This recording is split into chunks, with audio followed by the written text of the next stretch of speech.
स्वागत है आपका हमारे YouTube चैनल में और हम देख रहे हैं हिंदी अध्ययन में PYQ क्वेश्चन सीरीज, जो कि PYQ क्वेश्चन सीरीज काफ़ी महत्वपूर्ण होने वाली है। अभी जो हाल ही में नेट का एग्ज़ाम होने वाला है उस दृष्टिकोण से। तो बढ़ते हैं पहले प्रश्न की ओर। पहला प्रश्न है, सिद्धों में प्रचलित महामुद्रा शब्द का अभिप्राय है। तो सिद्धों में जो महामुद्रा शब्द है उसका अभिप्राय क्या है? तो उसका अभिप्राय है सिद्ध प्राप्ति हेतु स्त्री संसर्ग यानी स्त्री से सहवास में रहना। ये सिद्ध प्राप्ति में जो महामुद्रा का शब्द का अभिप्राय या महामुद्रा शब्द का अर्थ, सिद्धों में महामुद्रा शब्द का अर्थ जो है वह स्त्री संसर्ग या स्त्री के इसमें इसका हम इसके बारे में पढ़ते हैं। सिद्धों में प्रचलित महामुद्रा शब्द का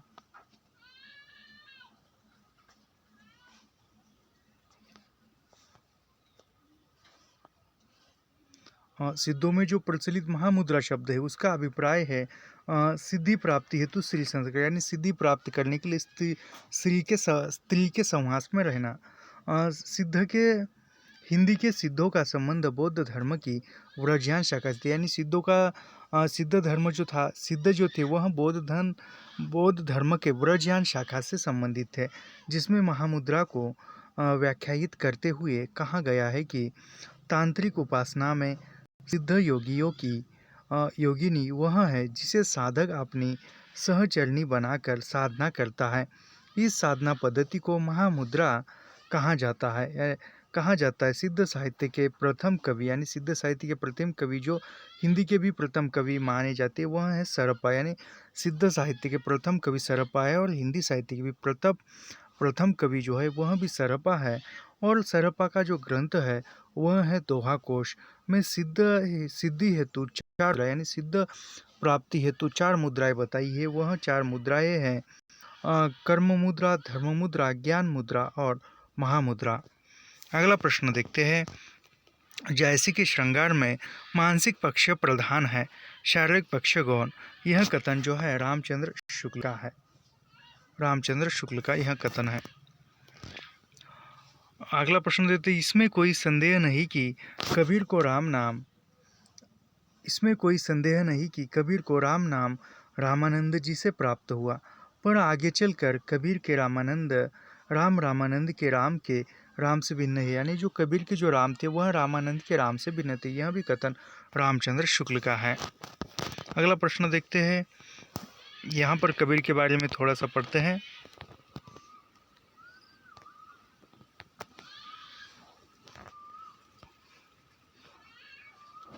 और रामानंद कबीरदास के गुरु, यानी कबीरदास के गुरु का नाम रामानंद था। बच्चन सिंह के अनुसार, यानी बच्चन सिंह कहते हैं कि हिंदी भक्ति काव्य का प्रथम क्रांतिकारी पुरस्कर्ता कबीर है। यानी बच्चन सिंह कहते हैं कि कबीर को क्रांतिकारी पुरस्कारकर्ता मानते हैं, क्रांतिकारी।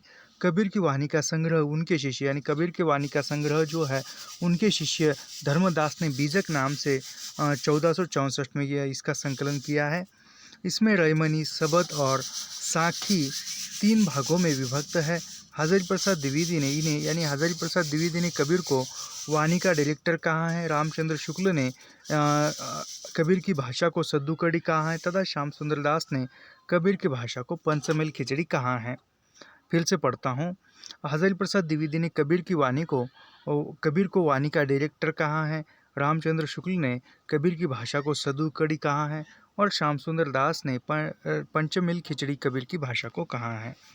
अगला प्रश्न पढ़ते हैं, विठलनाथ ने वल्लभ संप्रदाय में किस तरह की पूजा पद्धति का समावेश किया? तो उसका युगल उपासना का समावेश विठलनाथ ने किया था वल्लभ संप्रदाय में। अगला प्रश्न है, सचिव वैद गुरु तीनी जो प्रिय बोलो ही भय आस, राज धर्म तन तीनी कर होई बेगी ही नाश। यह दोहा रामचरितमानस के किस कांड का है? तो यह दोहा सुंदर कांड का है रामचरितमानस के। अभी यहाँ पर रामचरितमानस के जो 7 कांड है उसके नाम देखते हैं। पहला कांड है बाल कांड, दूसरा कांड है अयोध्या, तीसरा कांड है अरण्य कांड और चौथा कांड है किष्किंधा कांड और 5वां कांड है सुंदर कांड और छठवां कांड है लंका कांड और अंतिमता और उत्तराकांड आता है। इसकी रचना जो है वह इसकी रचना तुलसीदास ने की है। अगला प्रश्न देखते हैं कि डॉक्टर पीताम्बर दत्त बंडथवाल ने के अनुसार रामचंद्रिका यानी बंडथवाल रामचंद्रिका के बारे में क्या कहती, तो रामचंद्रिका को बंडथवाल यह फुटकल कविताओं का संग्रह मानते हैं। पीताम्बर दत्त बंडथवाल ने यानी किस कवि ने रामचंद्रिका को फुटकल कविताओं का संग्रह कहा है, तो पीताम्बर दत्त बंडथवाल ने कहा है। इसके बारे में अगला है वो ये पीताम्बर दत्त बंडथवाल के अनुसार रामचंद्रिका फुटकल कविताओं का संकलन है, जबकि रामस्वरूप चतुर्वेदी कहते हैं कि रामचंद्रिका को छंदों का अजायब यानी रामचंद्रिका को छंदों का अजायब घर किसने कहा है, तो रामस्वरूप चतुर्वेदी ने कहा है, याद रखिए। अगला प्रश्न देखते हैं रीतिमुक्त कविता की प्रवृत्ति है। अभी रीतिमुक्त कविता की प्रवृत्तियों में सहानुभूति और स्वच्छंदता यह आती है। रीतिमुक्त कविता की प्रमुख प्रवृत्ति सहानुभूति और स्वच्छंदता है। रीतिमुक्त कवियों की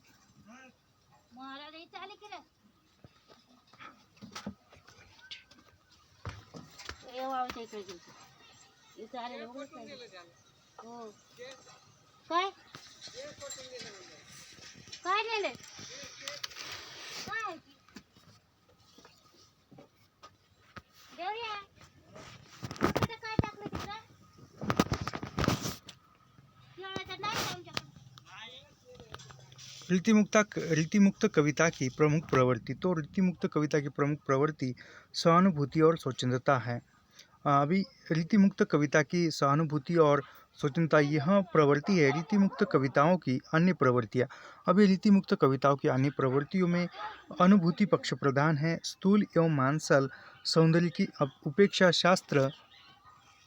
शास्त्र परंपरा की उपेक्षा, सहज सरल ब्रज भाषा का प्रयोग। रीतियुक्त काव्यधारा के प्रमुख कवि, यदि रीतिमुक्त काव्यधारा के प्रमुख कवि कौन से हैं? रीतिमुक्त का घनानंद, बोधा, आलम, ठाकुर और द्विज देव, यह जो है रीतिमुक्त काव्यधारा के प्रमुख कवि है। अगला प्रश्न है तुलसीदास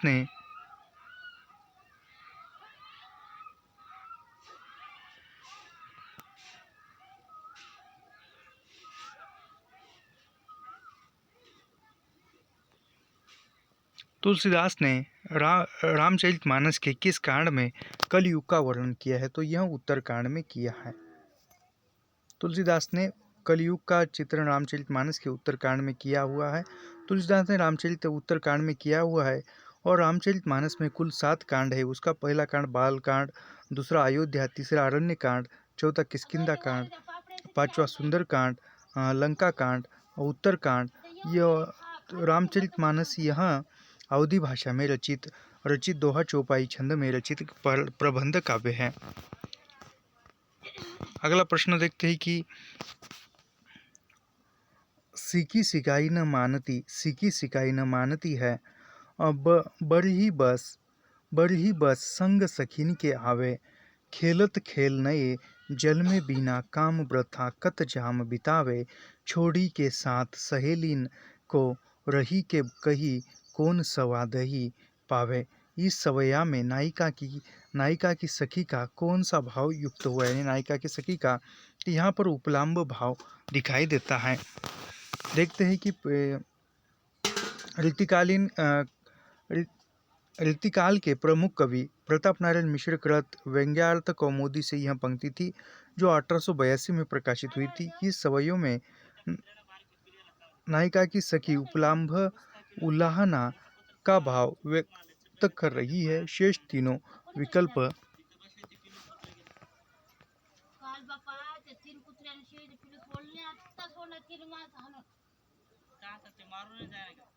घुसती है। अगला प्रश्न है घुसती है लाल लाल मशाल आजिब सी, अंतराल विवर के तम में लाल लाल कुहरे में सामने रक्तालोक स्नान, पुरुष एक रहस्य साक्षात। उपर्युक्त काव्य पंक्तियाँ मुक्तिबोध की किस कविता की है, तो यह आंधेरे में कविता की पंक्ति है। अगला प्रश्न है यहाँ पर प्रियव्रत निम्नलिखित में से किस कविता से सम्मति, यानी प्रियव्रत जो है वह असाध्य वीणा से संबंधित है। असाध्य वीणा यह आगे की रचित रचना है। मधुशाला का प्रकाशन, अभी मधुशाला का प्रकाशन 1935 में हुआ। मधुशाला यह बच्चन सिंह की रचना है।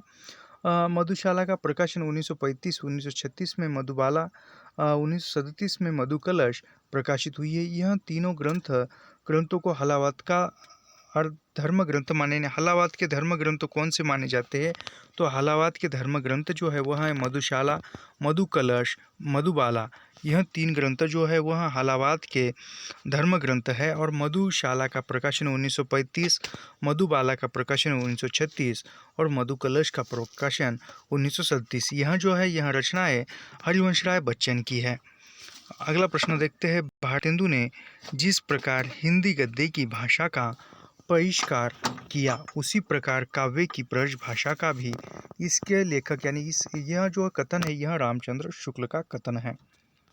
अगला देखते हैं कि खड़ी बोली का प्रथम महाकाव्य। तो खड़ी बोली का प्रथम महाकाव्य प्रिय प्रवास जो 1914 में प्रकाशित है और यह जो है हरिओंद द्वारा लिखा हुआ काव्य है। यहाँ पर देखते हैं कि यहाँ पर जो साकेत है, साकेत जो है साकेत मैथिलीशरण गुप्त का है। कामायनी जो है कामायनी जयशंकर प्रसाद की है। और लोकायतन यह जो है लोकायतन सुमित्रानंदन पंत का काव्य है। अगला देखते हैं काम आध्यात्म की समीक्षा निम्नलिखित में से काम आध्यात्म की समस्या निम्नलिखित में से किस रचना में उठाई गई है? तो यहाँ पर उर्वशी रचना में काम आध्यात्म की समस्या बताई गई है, जो दिनकर की काव्य रचना है। तेज होती तेज होत। क्षत्रिय उठो, आप तो खुशी है कि काली माँ को मेट दो, निज देश को जीवन सहित तेरे मन तथा घन भेंट दो।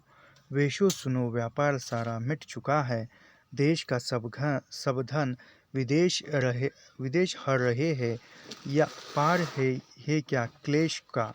उपयुक्त काव्य पंक्तियों की रचनाकार। तो इसके काव्य पंक्तियाँ जो है ये मैथिलीशरण गुप्त की रचना काव्य पंक्तियाँ हैं। अभी मैथिलीशरण गुप्त की यहाँ पर कविताएं देखते हैं।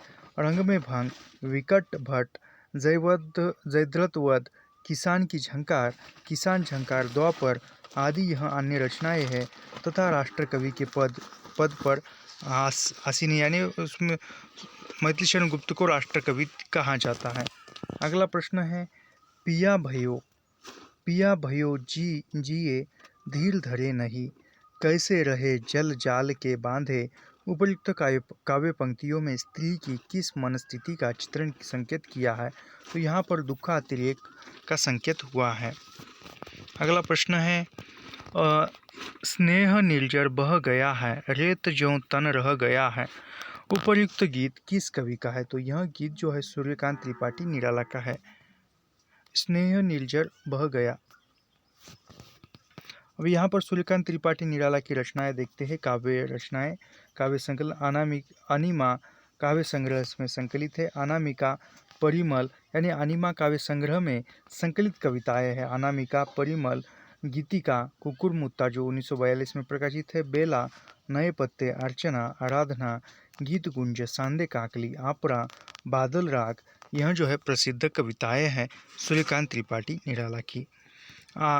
अगला प्रश्न है आत्मजयी की कथा वस्तु निम्नलिखित में से किस पर आधारित है? तो वह कंटो उपनिषद पर आधारित है। आत्मजयी की कथा वस्तु आत्मजयी जो कुंवर नारायण की रचना है वह कटो उपनिषद पर आधारित है।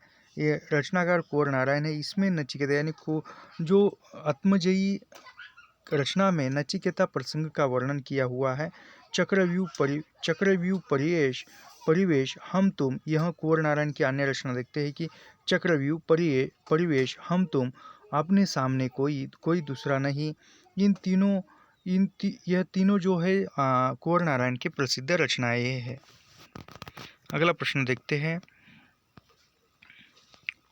हमें प्रयोगवादी कहना उतना ही सार्थक या निरर्थक है जितना हमें कवितावादी कहना। यह जो है आगे का कथन है जो वह ये आगे का कथन है। और यह जो है जो तार सप्तक थे तार सप्तक के संपादक थे। पहला तार सप्तक 1943, दूसरा तार सप्तक 1951, तीसरा तारसप्तक 1959 और चौथा तारसप्तक 1979 में प्रकाशित हुआ था। अगला प्रश्न है,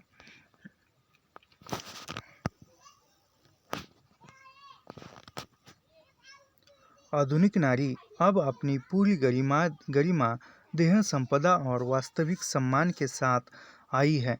औरतें अब औरतें हैं, वे झूठी सती या वेश्याएं नहीं है। इसलिए नई कहानी खलनायकों से शून्य है। नई कहानी के संबंध में यह कथन कमलेश्वर का है। अगला प्रश्न देखते हैं कि निम्नलिखित में से कौन सा कथन मार्क्सवादी सिद्धांत के अनुकूल नहीं है। तो यहाँ पर मार्क्सवादी सिद्धांत के अनुकूल साम्यवादी व्यवस्था में भी राज्य तथा समस्त राजनीतिक और कानूनी ढांचे बने रहेंगे। यह कथन जो है साम्यवाद के ढांचे में नहीं है, अनुकूल नहीं है। अगला प्रश्न देखते हैं कि निम्नलिखित मार्क्सवादी चिंतकों का कालक्रमानुसार सही अनुक्रम, यानी मार्क्सवाद का यहाँ पर सही अनुक्रम, जो मार्क्सवाद की चिंतक थी उसका सही अनुक्रम जो है Karl Marx, Friedrich Engels, Vladimir Ilyich Lenin और माओ त्से-तुंग। यहाँ पर देखते हैं कि कार्ल मार्क्स का समय जो था वह 1818 से 1883 था। फ्रेडरिक एंगल्स का समय 1820 से 1895। व्लादिमीर इलिच लेनिन का समय 1870 से 1924 था। माओ त्से-तुंग यह चीन के होंगे, तो इनका समय था 1893 से 1976। अगला प्रश्न देखते हैं कि सिख आलमदारी को उखाड़ती हुई ब्रिटिश साम्राज्यशाही का चित्रण किस उपन्यास में है। तो यह मयादास की माड़ी में इसका चित्रण हुआ है।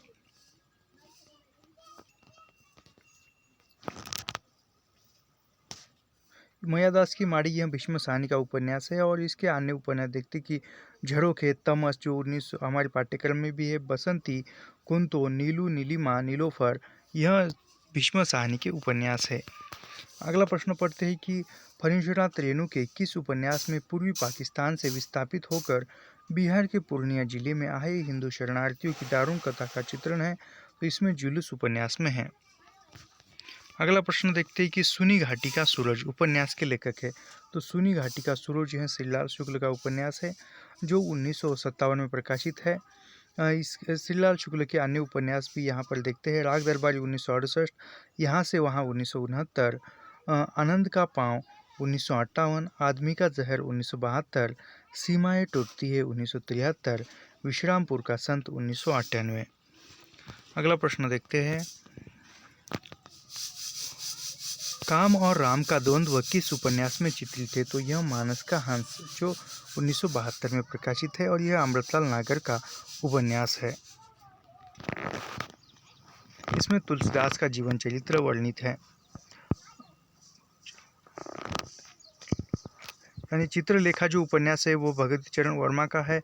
खंजन नयन अमृतलाल नागर का भी है और वह खंजन नयन में सूरदास का चित्रण करते हैं। नाचो बहुत गोपाल यह भी अमृतलाल नागर का उपन्यास है। अगला प्रश्न देखते हैं कि भारतीय काव्यशास्त्र का नवनिर्माण शीर्षक निबंध, यानी भारतीय काव्यशास्त्र का नवनिर्माण नामक शीर्षक का निबंध किसने लिखा है। तो नंद दुलारी वाजपेयी ने लिखा है। भारतीय काव्यशास्त्र का नवनिर्माण शीर्षक से निबंध नंद दुलारी वाजपेयी ने लिखा है। वाजपेयी के आलोचनात्मक ग्रंथ, यानी जो नंद दुलारी लाल वाजपेयी है उनके आलोचनात्मक ग्रंथ जो है वह है जयशंकर प्रसाद, आधुनिक साहित्य, हिंदी साहित्य 20वीं शताब्दी, नया साहित्य नए प्रश्न, साहित्य एक अनुशीलन, प्रेमचंद एक साहित्यिक विवेचन, प्रकीर्णिका महाकवि सूरदास तथा महाकवि निराला। अगला प्रश्न देखते हैं कि साहित्यकार की आस्था तथा अन्य निबंध ग्रंथ के रचनाकार। साहित्यकार की आस्था तथा अन्य निबंध यह जो ग्रंथ है यह किसका है। तो यह ग्रंथ महादेवी वर्मा का है जो 1962 में लिखा था। अगला प्रश्न देखते हैं कि निम्नलिखित में से कौन सी रचना जीवनी नहीं है। तो यहाँ पर जो है मेरी पत्नी और भेड़िया यह आत्मकथा है, जीवनी नहीं है, जो धर्मवीर भारती डॉक्टर धर्मवीर की है। यानी यहाँ पर प्रेमचंद घर में शिवरानी की रचना है जो यह जीवनी है। कलम का सिपाही जीवनी है और कलम का मजदूर यह भी जीवनी है। अगला प्रश्न देखते हैं कि अतः दो बालू का पूर्ण कगारों के बीच में एक निर्मल स्रोत शिवनी का रहना आवश्यक है। यह संवाद चंद्रगुप्त नाटक के किस पात्र का है? तो यह चाणक्य का संवाद है। और एक कथन है, महत्वाकांक्षा का मोती निष्ठुरता की सीपी में रहता है। यह चाणक्य का प्रसिद्ध कथन है। अरुण यह मधुमेह देश हमारा कार्निलिया का कथन है। और उसके इस चंद्रगुप्त नाटक में बहुत सारे महत्वपूर्ण कथन है, जैसे कि मैं भाषा ठीक करने से पूर्व मनुष्य को ठीक करूंगा, यह भी चाणक्य का कथन है। उसके बाद कार्नेलिया का एक और एक कथन है, प्रसिद्ध कथन है, बहुत बार नेट की परीक्षा में पूछा गया है वह कथन, जो कि मुझे इस देश से जन्मभूमि की तरह स्नेह होता जा रहा है, यहाँ भोले कृष्य का ऐसा कुछ तो कथन है। यह कथन काफ़ी प्रसिद्ध है और बहुत बार नेट की परीक्षा में पूछा गया है। और यह भी कथन पूछा गया है कि मैं मनुष्य को ठीक करने से पहले मैं भाषा को ठीक करने से पहले मनुष्य को ठीक करना चाहता हूँ। यह चाणक्य का कथन चंद्रगुप्त नाटक का काफ़ी प्रसिद्ध है। अगला प्रश्न देखते हैं